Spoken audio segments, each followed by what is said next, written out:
Hi guys. Hi, Dr. Good morning. Florence. Good morning. How are you? Good. Hi, Elodie. Hi, how are you? Good. I didn't think you'd be able to come. It's actually at the perfect time. It's afternoon here and it's a very sunny day, unlike usual, so Nice. it's the perfect thing to do. Yeah. Glad I Nice. could make it. I'm glad you guys could make it. Awesome.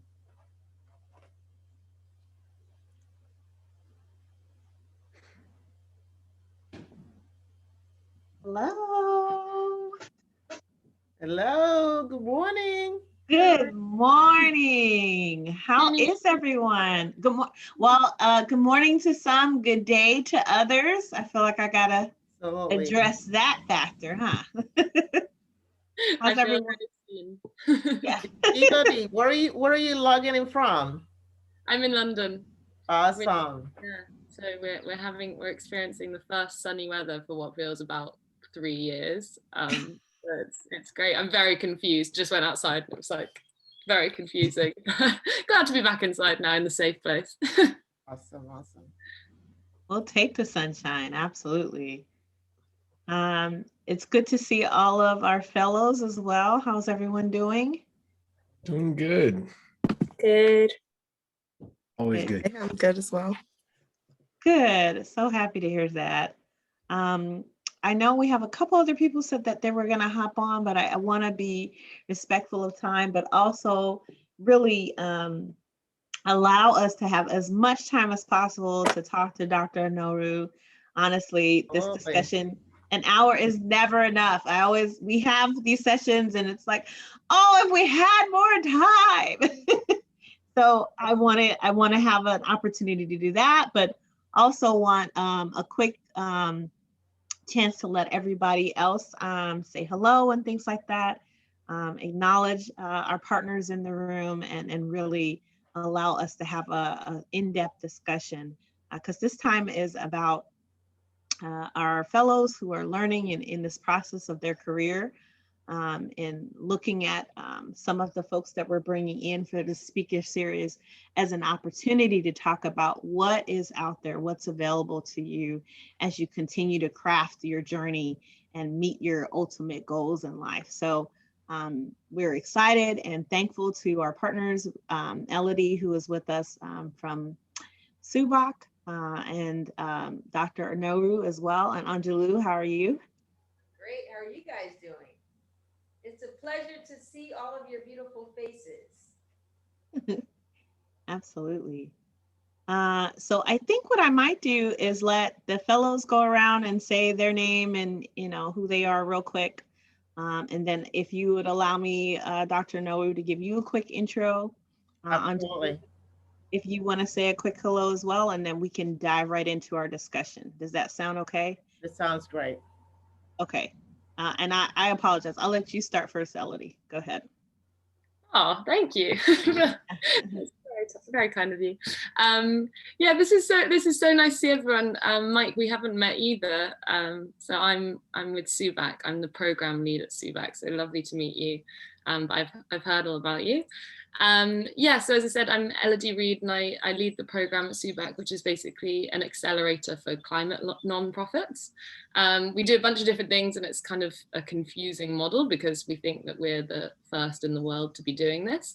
But essentially we believe that nonprofits need accelerators and kind of ecosystems around them, giving them the things that you need when you're running an organization, just like you have in the for-profit world with Y Combinator or Entrepreneur First or Zinc, and there are so many, which Miles now knows all about because he's been doing a deep dive into that, so he probably knows this better than me. And we've essentially thought that we should mimic that for the nonprofit world and kind of equip these early stage climate organizations with tech and funding and networking and mentoring and all the things that make starting an organization really difficult, as well as the kind of like hardcore data capabilities and policy influencing mechanisms. So I've been putting together a 4-stream program that basically focuses on doing those things. Aside from that, we also have this open data cooperative, which basically aims to solve this huge problem, not only in the climate world, but where there are kind of these data graveyards, which are often like people's personal laptops that have these Excel spreadsheets with what could be really, really valuable data if it was joined on Lauren's personal laptop, actually. If it could be joined up with other data sets, or someone else get a new pair of eyes on it, and you can make laws and policies out of that and things like that. So it's basically trying to join up all the climate data in the world, which is a relatively ambitious project, but one we're super excited for. And then we also give fellowships, so which is why it's a little bit confusing having Miles is the Greening Youth Foundation Fellow, but we also have SUBAC Fellows who are kind of individuals who are doing a data project in some way, and they kind of are adding to the data cooperative. So that's how we're getting a lot of that's basically our data pipeline. And they get some funding and some kind of networking support as well. That's a little whistle stop tour of the SUBAC and my role in that. But yeah, really excited to see you all here today. Excellent. It's a mouthful, and we're so excited about that work. I think I might be just as excited as Miles in learning about what you guys do. Anjali, I'm gonna let you go and Robin go. That way we get some of the staff out the way, and then we'll swing back around. Sure, sure. And I'm just really excited to be here to meet you all and to hear from SUBAC. And we're just so thankful and appreciative of this new relationship that we have through Growald. And, you know, as an entrepreneur in this environmental space, you know, the things that you mentioned in terms of having mentoring in tech and, you know, all the things that we know is essential as new businesses. Miss Lauren, can she speak a little louder? Maybe it's my computer. Oh, I know your mic might be a little low, Anjali. Okay, this is the second meeting where somebody's complaining about my sound, so it must be true. Sorry, Doc. Yeah, no, but I'm just, the fact that, is that better? Yes. The fact that you all are providing those essential tools to new businesses in this climate space is so cool. So I'm a really big fan of what you guys are doing. And you know, this is as we've launched, we do other international work, but this is our first international fellowship program. So we're just really excited. And Dr. Florence Onoru, we've been working together. She's been one of our speakers for another one of our national programs here that we do with National Park Service and historically Black colleges. So just really excited to see all these faces, and I can't wait to hear from the fellows. And, you know, I recognize a couple of them more than others, but I'm really excited to hear from them. Thank you. Absolutely. Thanks, Anjali. And Robin? Hi guys, I'm sorry I'm staying off screen because I've been having some Wi-Fi issues, and I'm the administrator today. So I want to make sure that this gets recorded as smoothly as possible on the back end. But I'm Robin, I'm the project manager for this. I'm also working as a program manager. So you guys would be doing your check-ins with me. So you'll get emails from me saying, hey, how are you guys doing? Are you taking care of your mental health and all those good pieces? And that's my part of the project. Great to meet you guys, and also great seeing you guys again. Absolutely.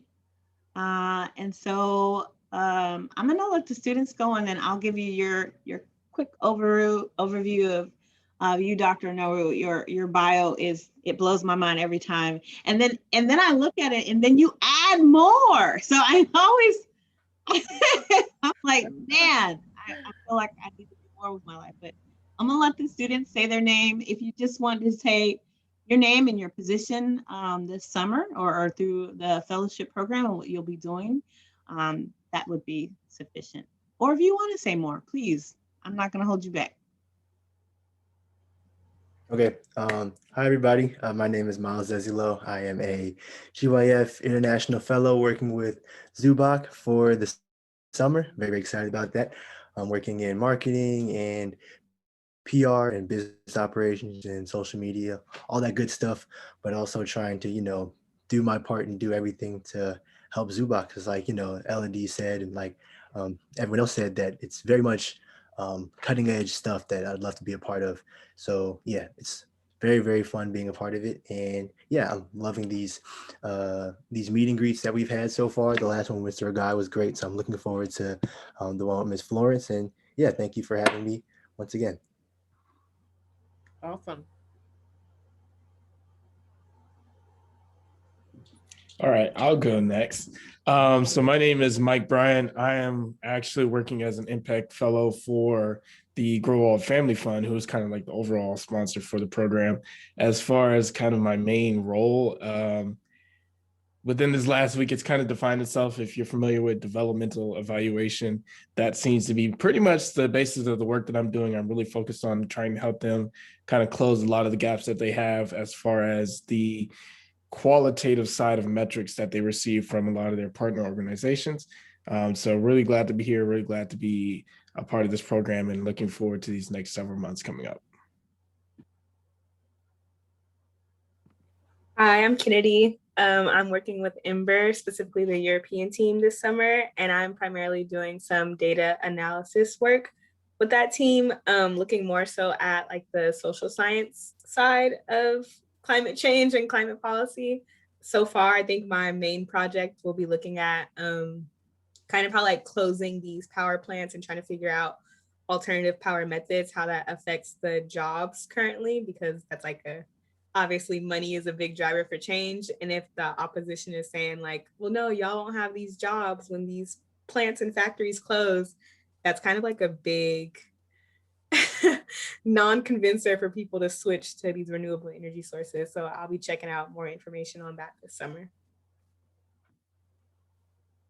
And I'm Courtney. I'm a GYF fellow working with Ember on the global team this summer. And my project this summer is looking to be working with coal mine methane in Australia, probably. Awesome. Very cool. All of your jobs sound amazing. I'm like wanting to ask you everything. But I can't wait to hear more about how the fellowship progresses and how you get more into your role and who you get to interact with and your opinions. I know when I first started out in my initial job, I had an idea of where it was going to go and what was going to take me in life. And so I'm always interested to hear about, how does that perspective change? The more you're in it, the more you're exposed to. I can remember opportunities that I had that I was like, this is not the job for me, and others that I wasn't as excited about, but really grew into. So this is your time to explore and find your footing. And so happy to talk about those endeavors with you.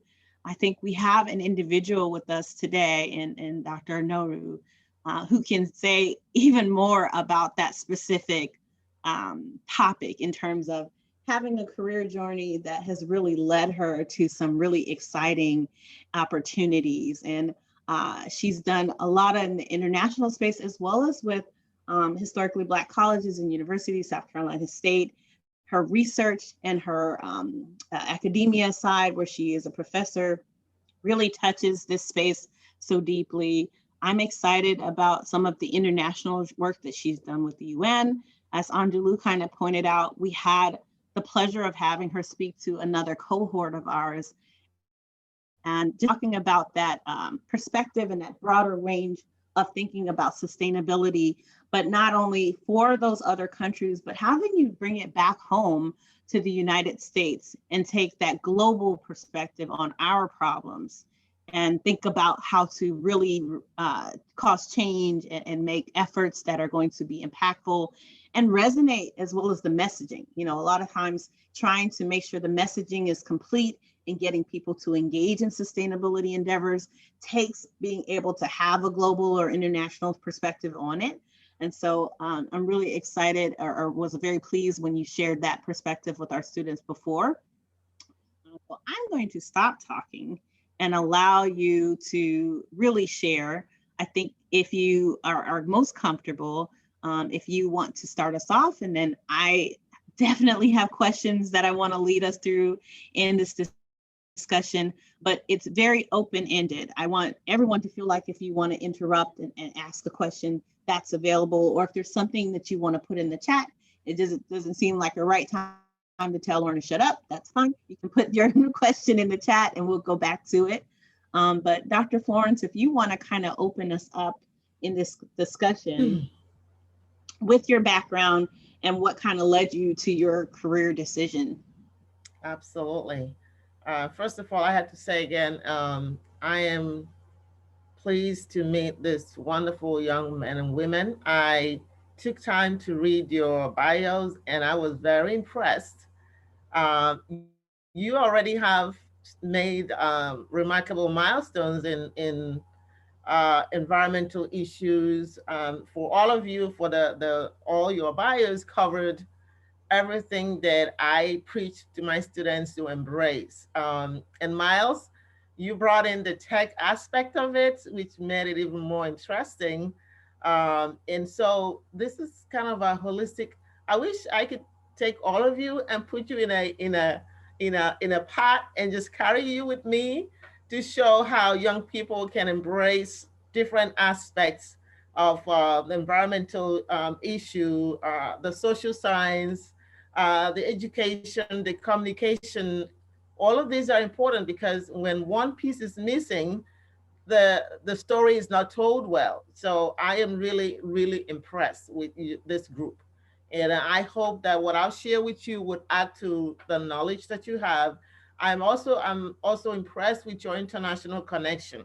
A lot of universities these days are incorporating study abroad programs to allow our students, especially the brown and black students, historically black colleges. So for the students to venture out, to leave their small enclaves for those who live in rural areas and even in the cities, because you can live in one city and not know what is happening around the world. So the international connection is very important, and I applaud you, all of you, and I hope that you continue with your passion and don't let anybody talk you out of what you're doing. And I can also promise you there are going to be hurdles along the way, because this space. It's not an easy space to walk through, but the passion comes from the progress that is being made. There's so many naysayers and deniers of whatever issue that we're talking about, whether it's climate change, whether it's food insecurity. There are always people who would say, "So what?" and give you the other side, but continue to follow your passion. So going back to my roots or how I started, I started as a young person to I just loved nature as a child. I was born in Nigeria.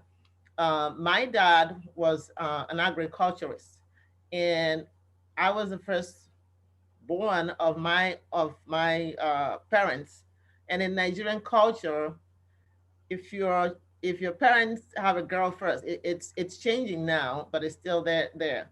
If you are the first child and you're a girl, usually you're put on the side because your father have not arrived yet. The moms don't care, but the father have not arrived if you haven't had a child. So my parents had three girls, consecutive three girls. I was the firstborn. But my dad, when I look back now, I see him as a visionary Nigerian man. And every time I think back, I'm so proud. He refused to put me on the sideline. He took me wherever he went. And I saw him. I'm talking about, and I don't want to give my age away. You probably figure I'm talking about in the 70s. I watched my dad manicure our shrubs in front of our yard. He had all I don't know what their names were then, the pruners. He would come out very early in the morning, and he would wake me up, and sometimes I'll get up because I just enjoyed watching him do those things. We had orchards then in the village, and he had people tending to it. But we live in the city, though. We come back in the village on holidays, and he would slave. That's the word I use. He would slave in this orchard, making sure the pineapples, the bananas, the oranges were really taken care of. And I followed him, and that was where I got my passion. Then from my grandmother's side, she would always cook, and I'm talking about the village now, because in the city you don't see a lot of things that inspire you about nature. My grandmother would cook, and sometimes we make fun of her because she would cook with this kettle and the firewood, and then the ash. She had a place where she dumped them in our backyard, in the village, in her little house. And when I go out there, I see seedlings coming out of this heap of ash where she dumped her ash. And you see pepper, you see tomatoes, whatever she cooked with, she would dump it in that heap. And that was composting, but I didn't know the name then. Then when she got older and people were buying now kerosene um, cookers to cook their food, they were walking away from the traditional firewood. And I went around collecting ash from the people in the village to recreate what I saw my grandmother do. And so that's how my passion, and sometimes I will collect the seeds from the tomatoes that when they're preparing the stew and the jollof rice, I'll go and throw it in that heap of trash. And I watched those things grow. There was a garden that sprouted out of nowhere. So that was how I started. And for my first degree, I never thought about doing something else but studying plants, something related to plants. Now, my father, even though he was in agriculture, and my mom, they wanted me to be either a lawyer or a doctor, because that's the cool thing. Since I'm the first child, he didn't get a male child first. I think in his head, he's thinking, I want this child to be something proud so people can see. But I passively, not aggressively, said no and pursued botany. So my first degree was in botany. And how did I get here? So I got married at a very tender age of 18. My husband and I, we flew from Nigeria and landed at Yale University in New Haven, Connecticut. You can imagine that it was a shock of my life, but we survived. We survived because it was two of us. So I started botany and then environmental science. I had a dual degree. And as I studied, I was so impressed and I was so amazed at so much it's out there. While I was studying as an undergraduate, I was having my kids. I had 4 kids. And as a botany graduate, of course, I took plant taxonomy, morphology, physiology. There was a lot of our labs were in the woods. It was outside. So as I was pregnant, I was just doing all of these things. But because I had a passion for it, I didn't feel depressed or anything. So that's how I started. And my journey has continued then. And back then, there were not a lot of opportunities for internships. But I found where I would look around and see who wanted me to help. I would volunteer with the city. The women, they had a gardening club in New Haven, Connecticut there. I would look around and find somewhere how to volunteer. And that's how I started. And of course, I continued my journey. My final degree, PhD, it's in plant physiology and ecology and environmental studies. So that's just my origin and how I started. So you took that plant science background and Yes. really an in-depth look at agronomy, and it kind of morphed into research and looking at the technology aspects, because I think that is that opportunity to look at plant science and its availability in terms of bioengineering and things like that for the sustainability sector, really grew and burst on the scene, 10, 15 years ago, that it turned into, wait a second, looking at the plant science of this can actually tell us more stories. How do we figure out to use nature to tell us how to fix our problems? Do you want to tell us a little bit about that? Yes, and before I left a little bit of gap in my story of my journey. In between, before my final degree, because I had 4 kids, I told you that. I wanted to take time out to nurture my children. So I actually thought about going into becoming a teacher, but to teach environmental science at a either middle or high school. So I went and got a master's in environmental education and science education. That was my when I sort of veered off this trail. But it actually ended up being one of the best things because it allowed me to learn how to communicate to the younger kids, to any group, what my knowledge. And so that was very, very important. And then going back to the technology and the connections to sustainability, all of this. when we moved down to South Carolina in 2000, about 2000, it was a whole new world for me. Racism and all of this was so in your face. I had all this knowledge of sustainability and making environments a better place, which is my passion. But I saw a whole new connection to the environment in how a set of people are systemically exposed to all of the environmental injustices. I call it injustices, whether it is health disparity, food justice, climate justice, energy justice, you name it, it's there. And this is where my passion even, it was like a big high for me. And so I veered my research and my community service towards addressing all of this. And so this sustainability, I started with my students, because one of the things I noticed also at the HBCU, I know some schools already have a background, Tuskegee, probably Howard, and a few other Kennedy's ones. nodding your head like, yeah. Yes, yes, yes.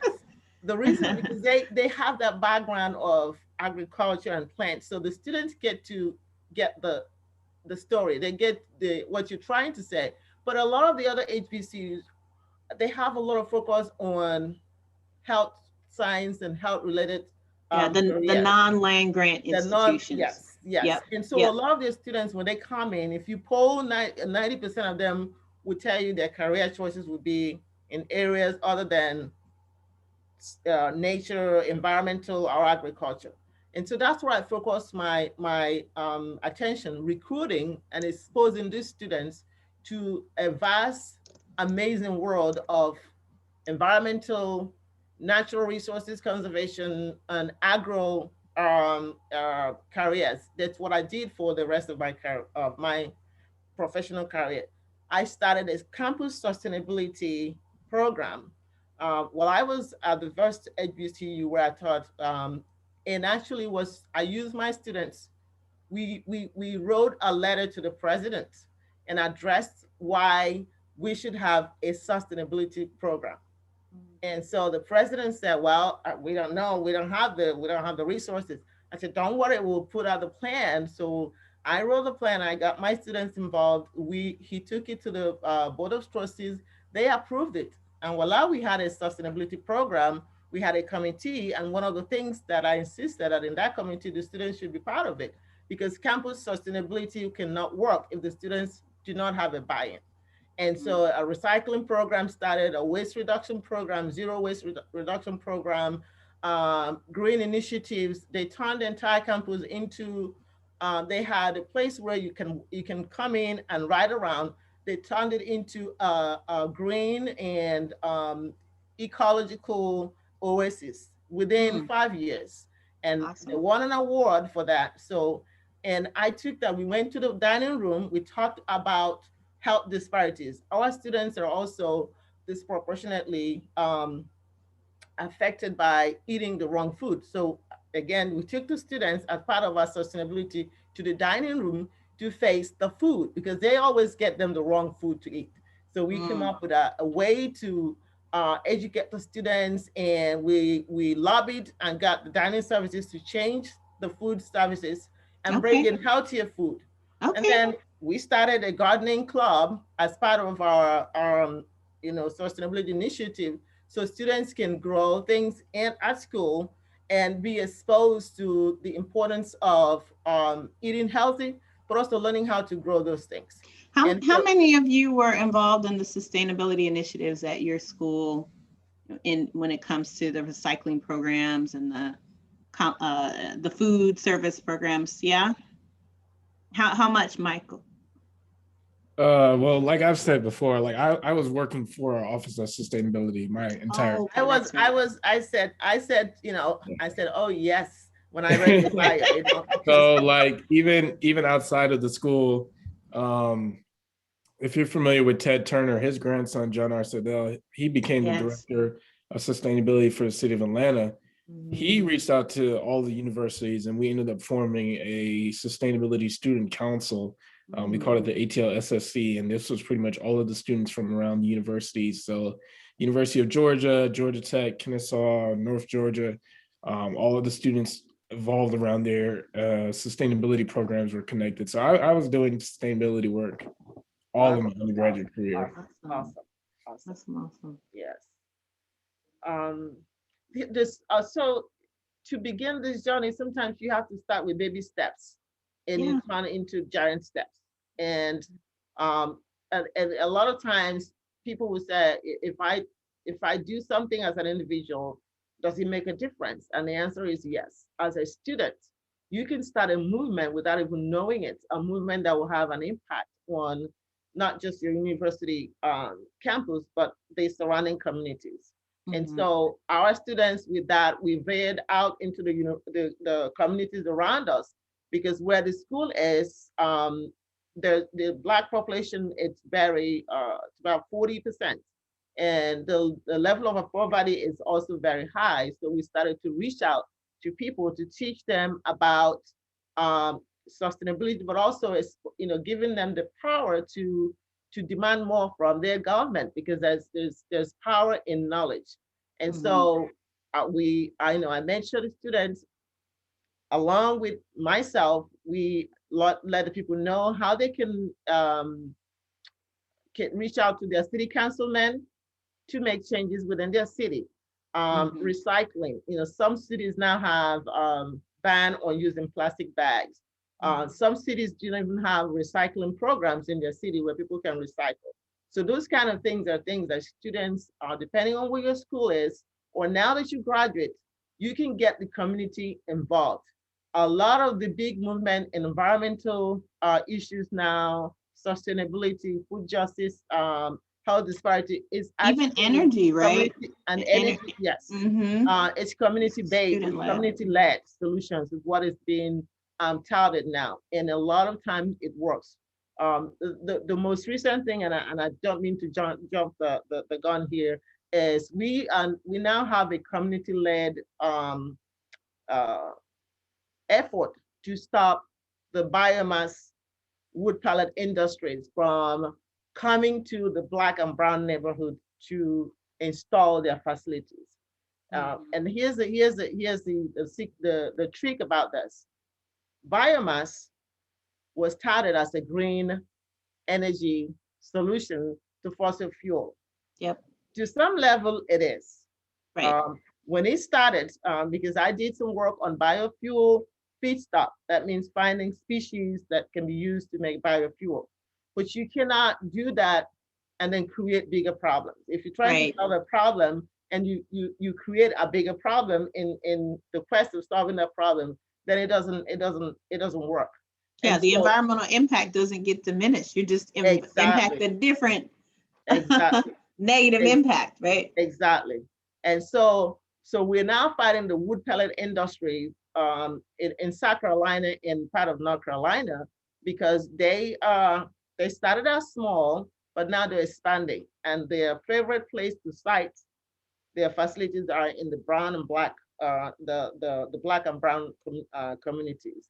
And the wood pellet industry, they're not only using wood, leftover wood that they scrap from other places, they're actually now growing monocultures, what I call monocultures. You see plantations of pine trees that are grown to be cut down to be fuel. That's right, to be turned into wood pellets. The wood pellet industry itself is such a polluting process that causes all kinds of health issues.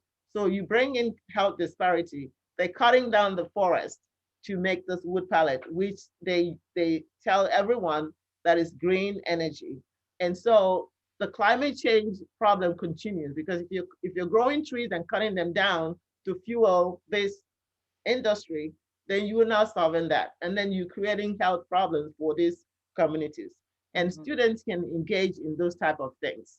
And so that's how you can take your knowledge of what you have and make an impact in your community. And of course, internationally, there's so much you can do. All of you are already doing that. the continent, African continent, and some of the third world countries are, when you talk about environmental injustice, you can compound it 1,000 times in these countries because the lack of infrastructure, lack of knowledge, people are trying to survive, so they're not caring about air pollution. If you go to Nigeria, Miles, I'm not sure if you how many times you've been there. You can actually see air pollution in your face, but people are used to it because they've been living with it. But that doesn't mean that it's not affecting them. Okay, poverty, energy, lack of clean water, lack of access to food. Believe it or not, in Africa, where you have 24, you have a lot of sunshine, you have land, but people are still dying of hunger because there's no infrastructure for them to grow enough to make their to survive. And then of course, land erosion, soil erosion and depletion, drought brought about by climate change. It's not allowing these people to farm the way their predecessors farmed, and they don't have access to irrigation system. Those are the kind of things that when you go to these countries, you can make impacts. How do you bring resources to these people? How do you teach them to heal back their land because the land is depleted? And that's where a lot of my international work now, I'm talking about the connection between pollution, deforestation, and climate change and how it affects the entire continent of Africa.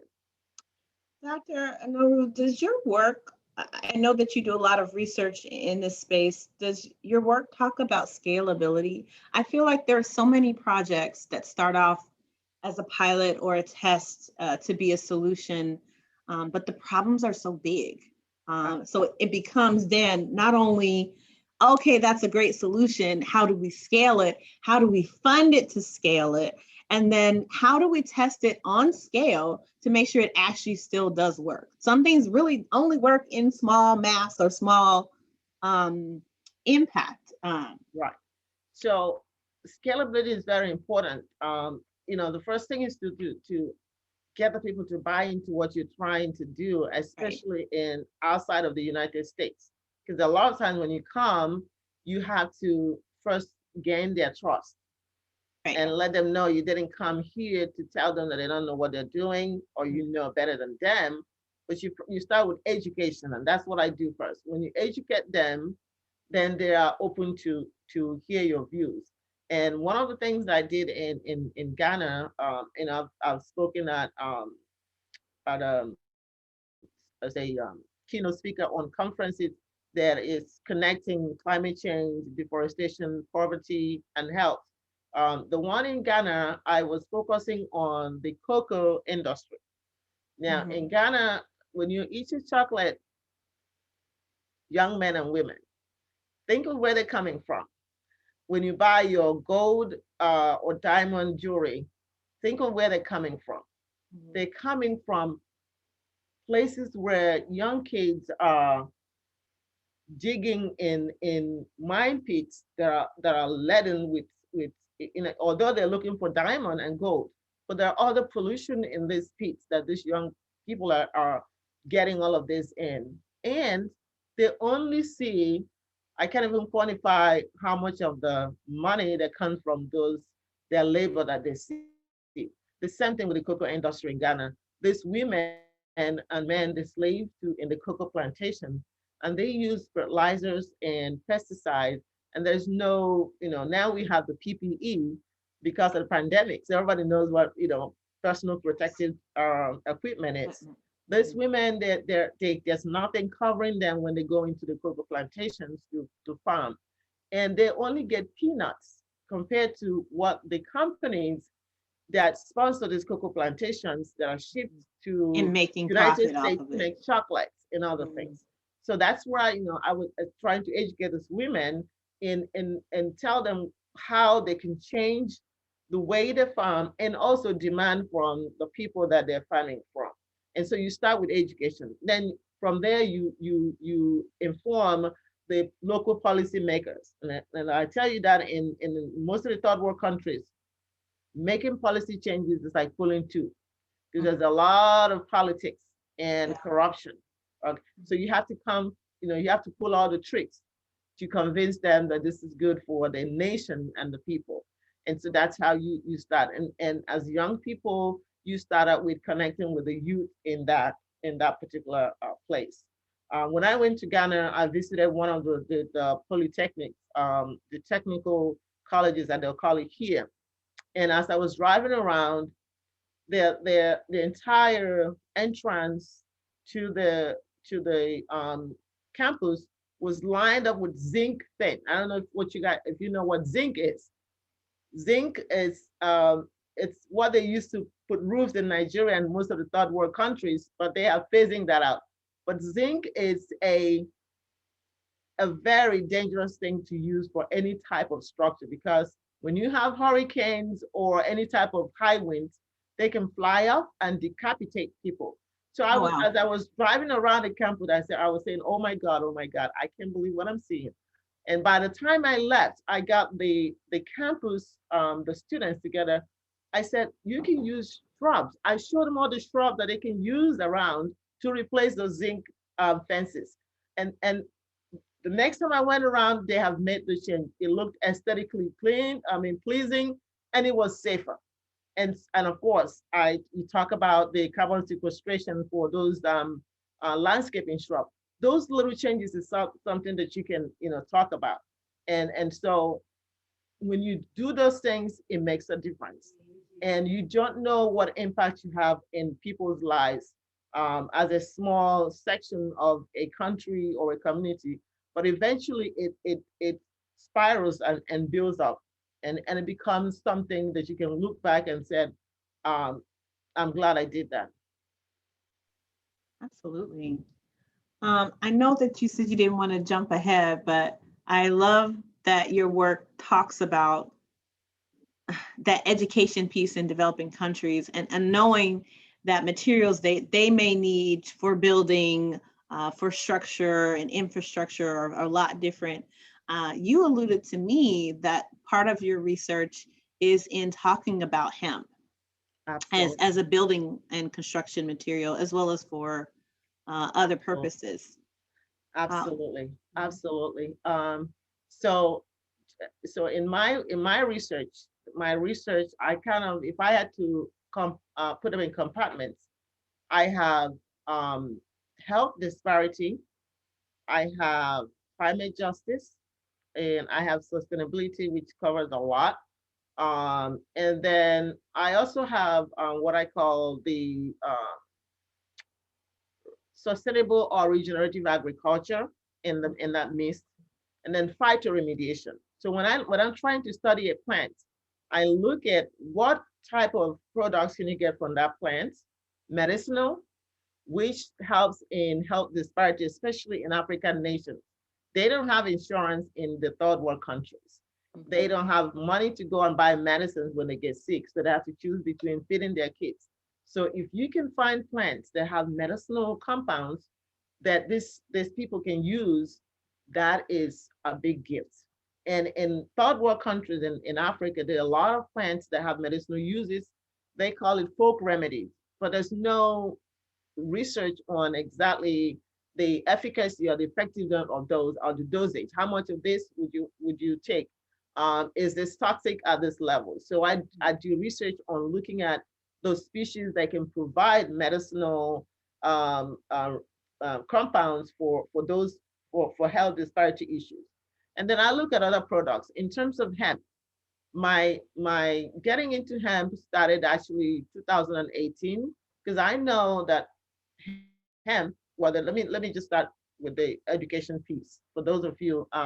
So when you talk about hemp, most people will think marijuana, okay? And that is why for a long time, the United States had embraced it, because marijuana is a narcotic that have caused a lot of problems, which is understandable. Although in some states now, they use it for medicinal use. You have to have a license, you have to have a prescription.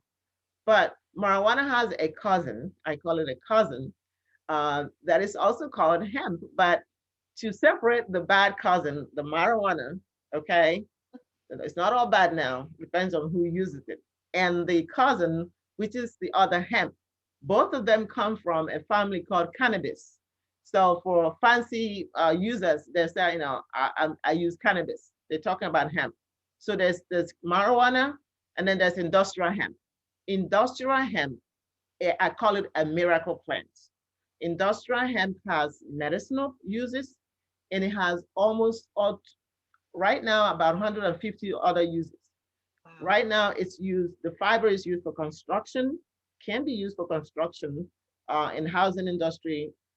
Most automakers now are moving towards using the fiber of hemp because we're moving towards a green economy. The fiber can be used in electronics.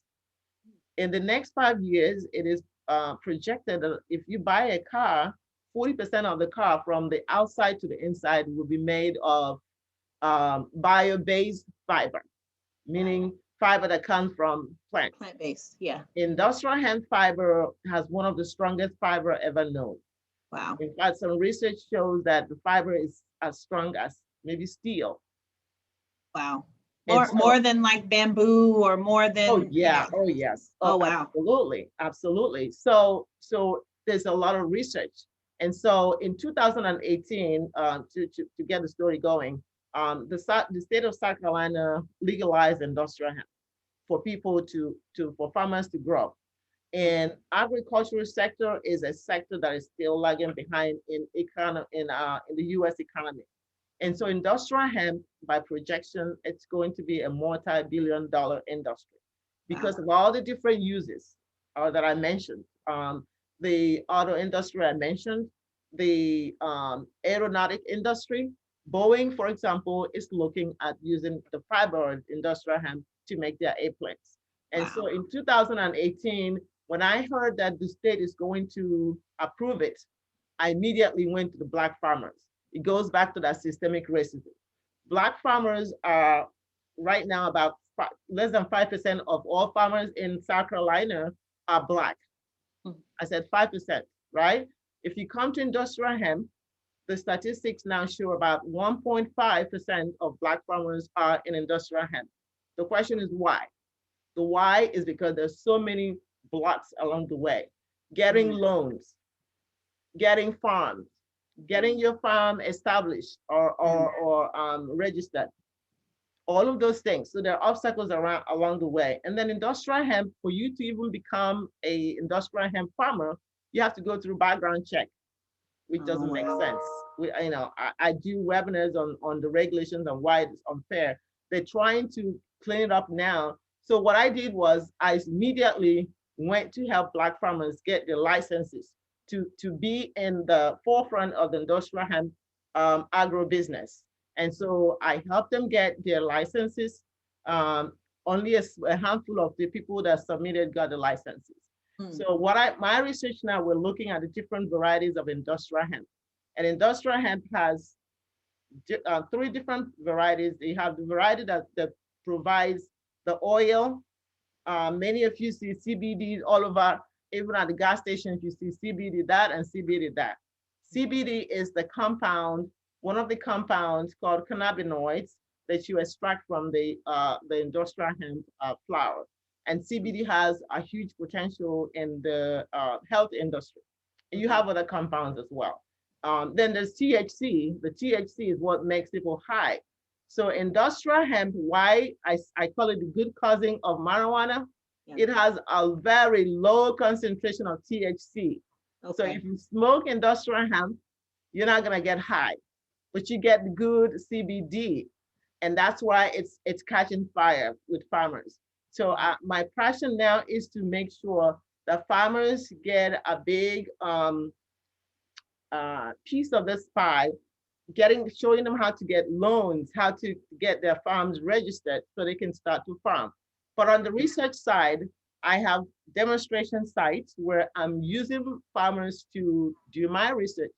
I teach them how to grow it and I collect data. So that way they're actually paid for allowing, using their land. So right now we have several demonstration sites. What it does is that it is allowing me to study multiple species, because right now they don't know which species are best for different regions of the United States. which species have the highest CBD. For different climates and things like that. Which Yes, species got has it. the best fiber. So, the CBD, and then you have the species that are best for fiber and then for grain. And so what I'm starting now is looking at all of that. But in the forefront of that, I'm looking at the injustice that is done to Black farmers, making sure that the Secretary of Agriculture in South Carolina understands the disparity in how Black farmers get resources Licensed to and their yeah. white counterparts. So that's what I've been doing.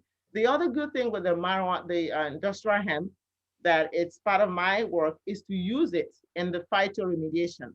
So part of my research is using plants to clean up polluted areas so that those areas can be turned into usable land.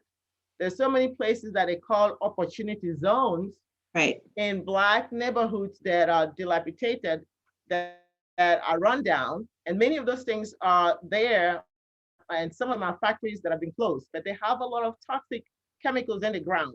And then there are also open spaces within minority neighborhoods that are loaded with toxic chemicals, heavy metals. So using plants to clean up these open spaces and these contaminated spaces, and then turn them into something that will change the neighborhood is what I'm doing. Industrial hemp is very good at helping to get all these things out of the ground and actually detoxify them. And then you can turn it into usable products such as the fiber. And then of course that fiber can be used for all those things that I talked about. So as we speak right now, we're talking about, you said something about scalability. We're talking about taking these projects to African continents. Imagine using the hemp fiber to build houses in Nigeria or any of the African continents. It's cheap to grow. Yeah. And all they need is the training for processing and then how to use it to construct houses. And then of course the fiber can be used for other things. So that's where the scalability comes in, and the reproductivity, how you can reproduce what you're doing here.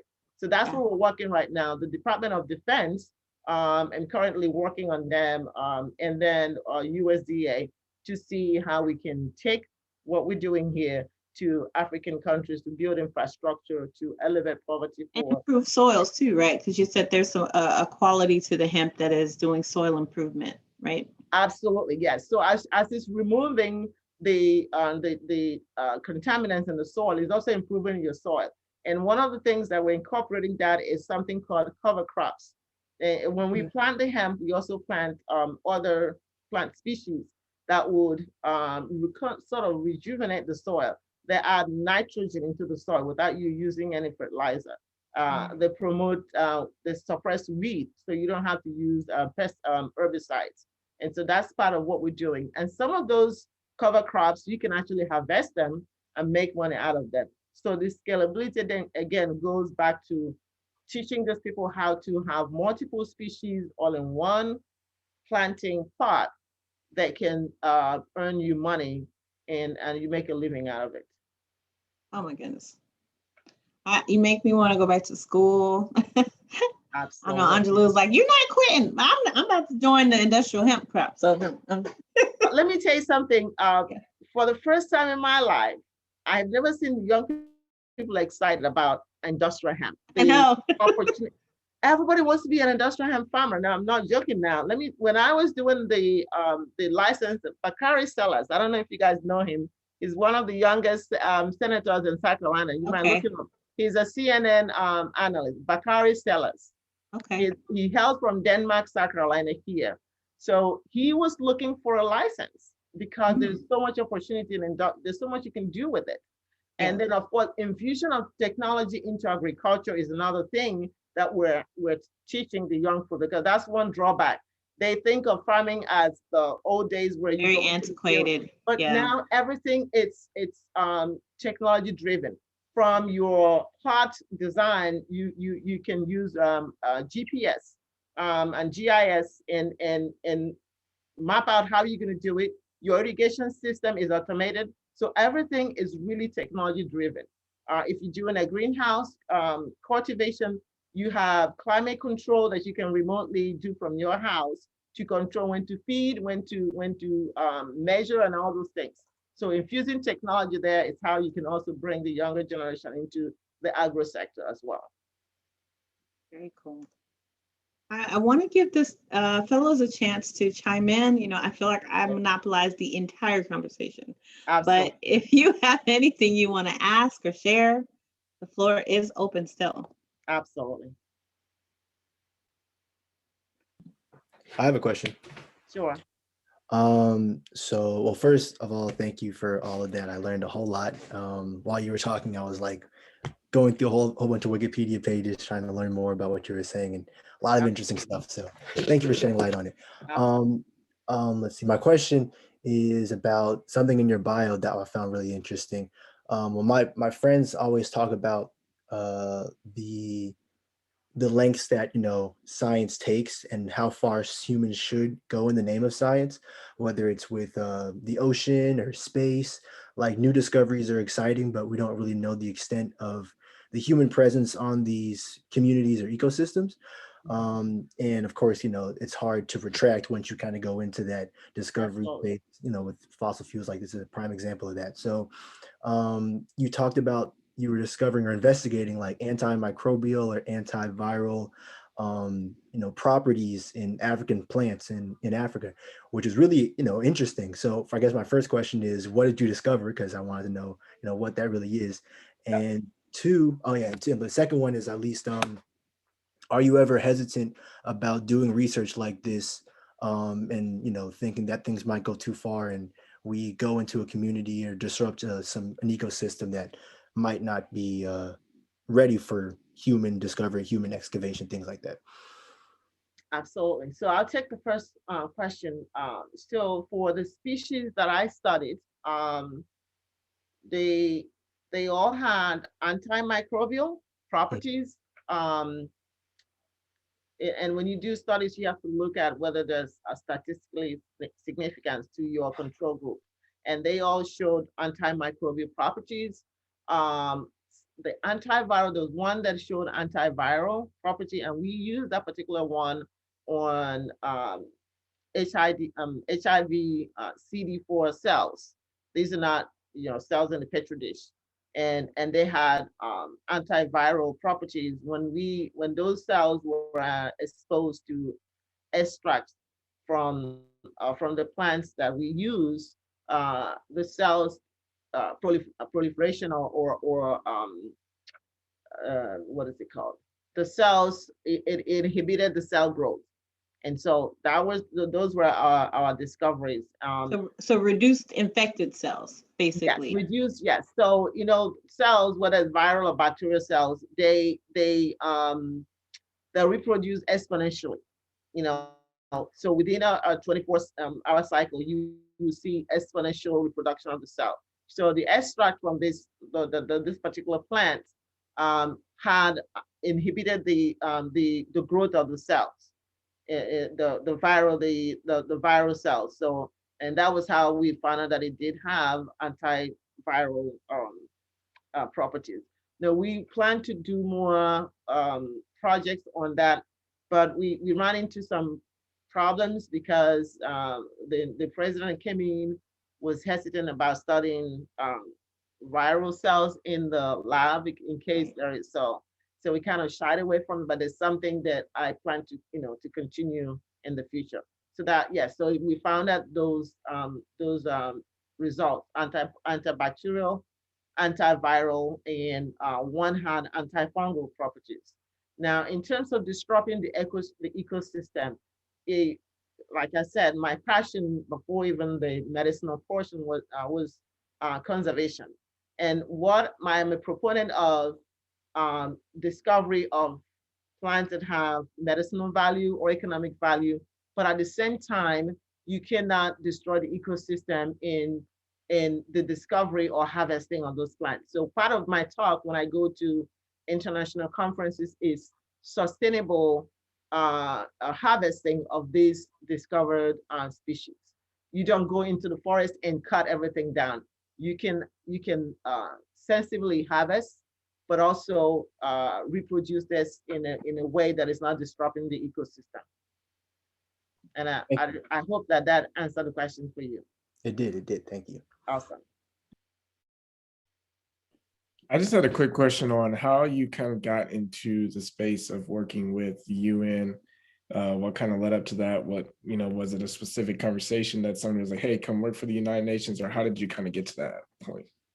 Okay, so it was a long journey, as I mentioned. As I was working with doing my research and with the community, I also got involved with a lot of organizations. I call them the big greens.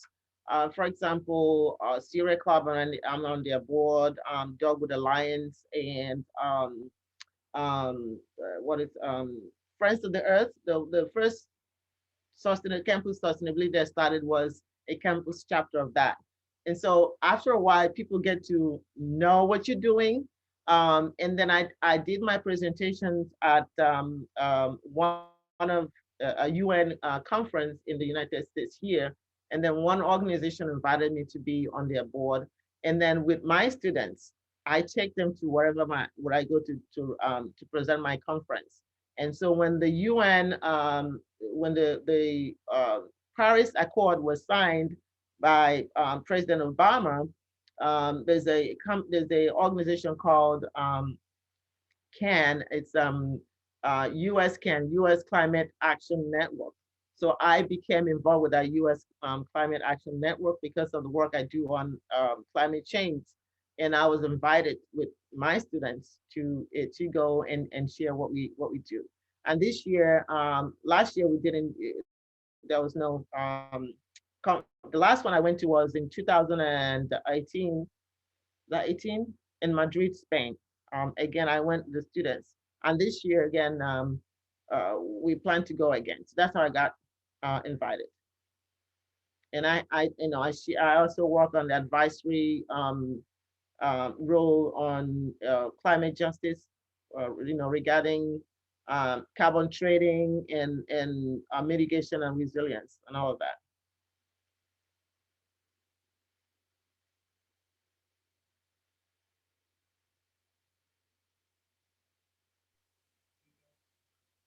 Awesome. I'm sorry we had to lose Courtney. Oh, But Kennedy, did you have anything? I know we're at the top of the hour. I know yes.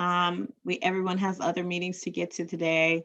So if you have anything, I'll let you share. But if not, I'll ask Dr. Noru, do you have any imparting last words for this fellows and their future journey, and just all the thoughts about if you could do this from their seats today?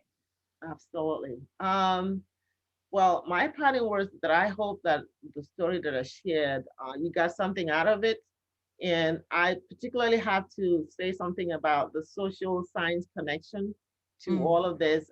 Social science has been left out of, well, it's there, but when you talk about all what is climate justice or food justice, and it's kind of left out. So looking at this from a holistic lens is very, very important. One of the projects we just got funded a grant. It's looking at climate change and how it impacts not just health, but the mental mental capacity of brown and black people. So there's a small community in South Carolina that have gone through series of flooding and flooding and flooding, and they don't have money to either move to somewhere else, and they're stuck there. They don't have money to elevate their buildings so that it's hurricane proof. So we're looking for ways to increase mitigation and resilience and adaptation, and looking for resources from them. So looking from that social science lens is very, very important. And so I tell you to continue to do what you're doing and continue to look beyond the United States, because as you work here, this global village concept couldn't be more true when it comes to climate change. When something is wrong in Africa, it's going to come down here. The pandemic taught us that. So it's good to look beyond and see the connection between all the different continents and countries, and keep an open mind when you do that. And also be ready to hit walls and rejections, and learn how to teach use every opportunity as a teachable moment. And so one of the things, and I'm going to keep it very brief. One of the things I did as a keynote speaker in Africa was actually mock demonstration of how to convince climate change naysayers to understand what we're talking about. And so we went through the entire mock. I would love to see that. How do you? Yeah, I was gonna say, it's- can that be shared? Yeah. Yeah. Well, it was. We have to. It's. You put them. You kind of put people in groups and then allow them and give them the tools to. Another time I could do that, because that, to me, that was very exciting, because everybody became involved. You can see people actually talking as if in a town hall meeting, talking about that, and you can use that to confront anything. So I would love to do that another time. So Okay. absolutely. Awesome. Absolutely. Awesome. Yeah, those conversations are so very important. I mean, it seems really crazy that we're still in this space where we're trying to convince people about climate change, Absolutely. but we are here. Absolutely. And, trying to be cognizant of that and how we reach people and message people to get them on board. Because, we're not, the 7 of us aren't going to do it alone. And even the work efforts that we would put forth at best is still not going to be enough to combat the folks who are just not going to do anything at all. So honestly, the more we can get people in on the conversation for whatever their motivations are, the better. And don't forget politics. Don't forget politics. And the politics. I always speak, I said your vote, if someone is trying to suppress your vote, it means it really counts. Right. Do not forget your politics. Do not ever say, what's my one vote going to do? Become involved in politics. Become involved in politics, not running for office, but helping people to understand that their vote matters. Who they put in the office at the local level, at the state level, and the federal level actually affects whatever we're talking about. The reason why we're in this mess is that every 4 years, the government changes hand, and sometimes the wrong people get in there and they roll things back, and then we have to start over again. So please, as young people, be active in political affairs, local, state, and federal. That's my parting word. Absolutely. I love it. Especially the local level. Those are the ones that really, they sneak by on the local level all the time. So it's so true. Absolutely. Thank you so much. I like I said, there's never enough time. I would love to do this we again. We could continue on and on, absolutely, but absolutely. We will.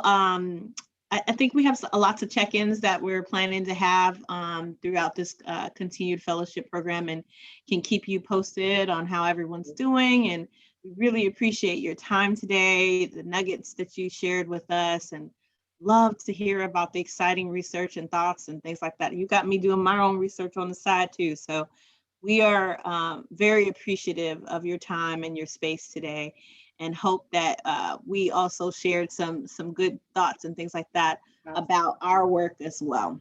Absolutely. And Elodie Reed, I would love to connect with you. I don't know how, but what you're doing is so relevant. They have my information, and all of you, if you need to reach out to me, be free to get my number and call me, text me. Sometimes my fellow professors say, why allowing your students to text you? Of course, you can text me, and that's how I connect with them. If you don't make them feel free to come into your space, but you still have to have a boundary. So text me, ask me any question at any time related to your work or anything. I'll be glad to share and help. That's so nice to say that, because I'm already putting together, I've been making notes of all the things I want to email you after.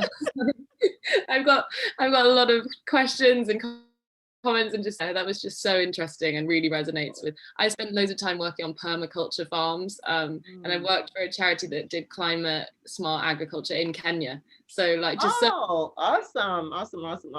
Yeah. And I'm so proud of the fellows. I can't tell you how proud I am of you all. Very, very, very impressed. Continue to do what you do. And sometimes the money is not as big as it might seem at the beginning. Don't get fooled by it. The 3-4 years from now might elevate you to a place that you never can tell. Continue to volunteer, okay? It really, really makes a difference.